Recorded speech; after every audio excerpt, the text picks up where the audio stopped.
Hi everyone, welcome to today's video, which is a continuation of our current story, Forever Ripley. If you have any ideas for future story times, please feel free to let me know in the comments below. With that being said,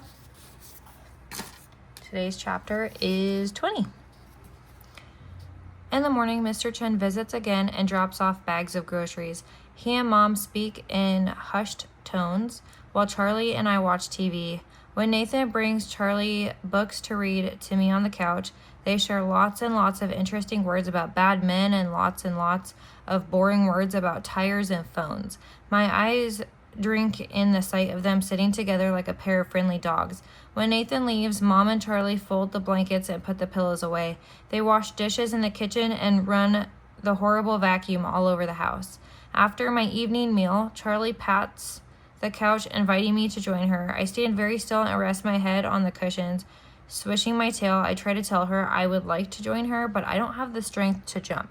My whole body aches, even after all Doc's shots and Mom's sneaky pills. I got you, girl, she soothes, like she recognizes the problem and then stands to help me. Relaxing my jaw, I fan my tail for her. She gently wraps her arms around my body and lifts the front of me up onto the couch. Then she runs a hand from the top of my head all the way down to my tail and lifts up the back of me onto the couch too. She doesn't grunt or strain either. She just scoops me up and places me gently on the saggy middle cushion. Inhaling, I smell her strength. It has grown. She has been sprouting and growing like one of Mr. Chen's plants. I have been shrinking and shriveling like a tree's leaves, shedding at the end of a season. I do not feel sad. I feel very proud that this is the way of a good dog and her humans. This is what I promised Max. Melting into Charlie's lap, I sigh when she rubs circles on my ears. Mom putters around the kitchen. She hums. Dishes clink and clink against one another. My eyes grow heavy until the doorbell rings, drawing me awake. My nose twitches. Salt and leather. Come in, Mom calls from the kitchen. The door creaks open. It's Nathan, of course, and today he carries a huge bag of potato chips. I lift my ears and part my lips, showing him I'm happy to see him and his chips. Hey, he says, and drops the chips onto the table near the couch, but forgets to share them with me. Hey, Charlie says, Mr. Chen told me tomorrow's the day. He stares at his hands. I'm sorry. Yeah, you know how it... Her voice catches on the last word. I do not know what is happening tomorrow, but Mom and Charlie and even Nathan seem very concerned about it. I am only concerned with today. Sadly, humans spend much of their time leaking worried chemicals about things that have already happened. Sometimes they even seem to leak worried chemicals about things that haven't even happened. Not me. Even if my body aches, I am at home with my girls and Nathan, which means today is good. I know, it's awful. His face pinches with sadness, but I think a going away party is a good idea. I wish we could have done that for my mom. Charlie nods and bites her quivering lip. I'm too weak today to bounce for Charlie or to even nuzzle my head under Nathan's hand. By the time he situates himself on the other end of the couch, the doorbell rings again and Miss Alvarez swooshes in, bringing the smell of her mini cats with her. Coming, Mom's voice floats from the kitchen, and so does the aroma of cheese and hot dogs. I know the word coming, but before Mom comes, Mr. Chen's boots clomp up the front steps, then Doc's. By the time Mom finally comes in and slides a ginormous platter of hot dogs and cheese onto the table beside us, I know what's happening. We're having another party. Cake! Doc places the plate he brought onto the table too, and it's peanut butter. He smiles. Genius. Mom touches his arm, then dabs the corner of her eye when she turns to smile at Charlie and me.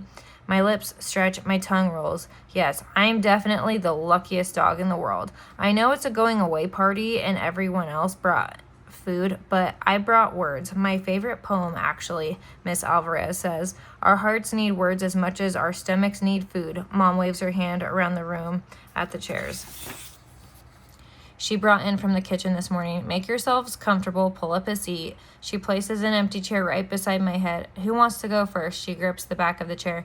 Nobody moves. You want to start with the poem, Kim? Sure, Miss Alvarez sits.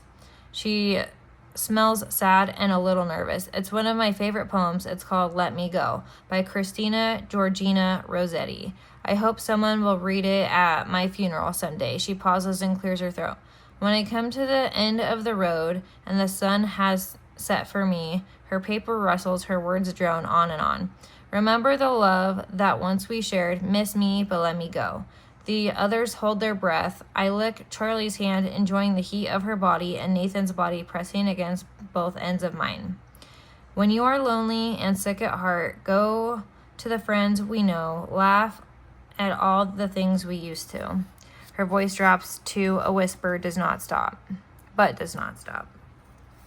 I wonder if she will ever run out of words. Miss me, but let me go. She finally stops, then slips from her chair, kneels right at my face, and plants a kiss on the top of my head. You're a good, sweet girl, Ripley. We will miss you, but we will let you go.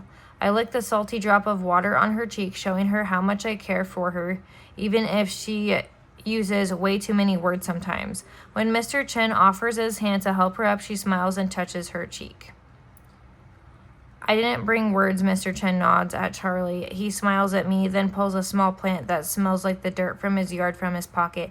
I brought a carrot from Ripley's favorite spot in the garden. He plucks a piece of cheese from Mother's platter, squishes his plant inside, and offers it to me. When you cross that rainbow bridge, girl, may there be plenty of dirt for digging. He ruffles my ears. I swallow the delicious cheese in one bite and pretend not to notice the plant inside.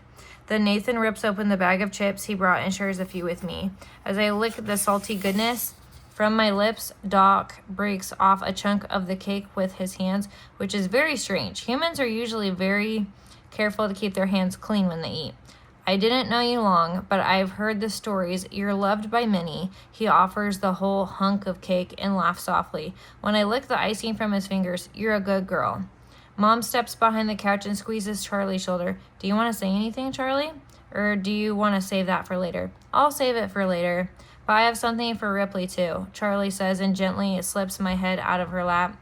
My ears rise, whiskers tingle as she heads down the hall to her room. The others stare at her. When she returns, I smell the tubes of cardboard behind her back. Surprise, she says, smiling from ear to ear as water also streams from her eyes. Cardboard, toilet paper rolls, it's the last thing on Ripley's bucket list. Mom smiles and claps her hands under her chin. I thump my tail. Nathan laughs and looks almost like a real dog person when I accidentally thump his face. My mouth waters as Charlie wiggles the tube near my face. Tilting my head, I glance from Charlie to Mom and back to Charlie. Cardboard is a major no-no, but it is also very delicious and a joy to rip to shreds. Get it, Charlie gently wiggles the yummy tube with her hand. I know what get it means. That's the command to play tug, and I'm an excellent tugger, but I'm still uncertain about tugging cardboard. Get it, Charlie says again and tickles my paw with the tube. My ears rise. I whine. She wisps the cardboard this way and that on the cushion near my face. Today seems like a very special day, a day for kisses and cake and maybe even cardboard, so I open my mouth and grab the tube. Good girl, Charlie laughs and gives a little tug. I shake my head and tug a little too. The room explodes with laughter. The sad smells leaking from them fade and lift, so I pull back and shake it even harder. The joy floating from my favorite people fills the entire room. They want me to play. Watching me tug seems to fill them with joy, so I clamp one paw down on the tube to grip, then careful not to scrape Charlie with my teeth, I rip and shred. Bits of cardboard rain down from the couch.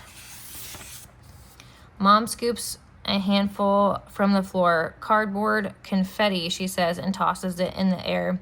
Charlie bends to rub her cheek against mine. Nathan rests his hands on my side. Mr. Chen and Miss Alvarez smile down at me, and Doc loops his long arm around Mom's shoulders. She smiles and dabs her eyes. I can't see my own face, but I'm pretty sure I'm smiling too. And it's not because of the cardboard. It's because I kept my promise. I took care of Max's girls.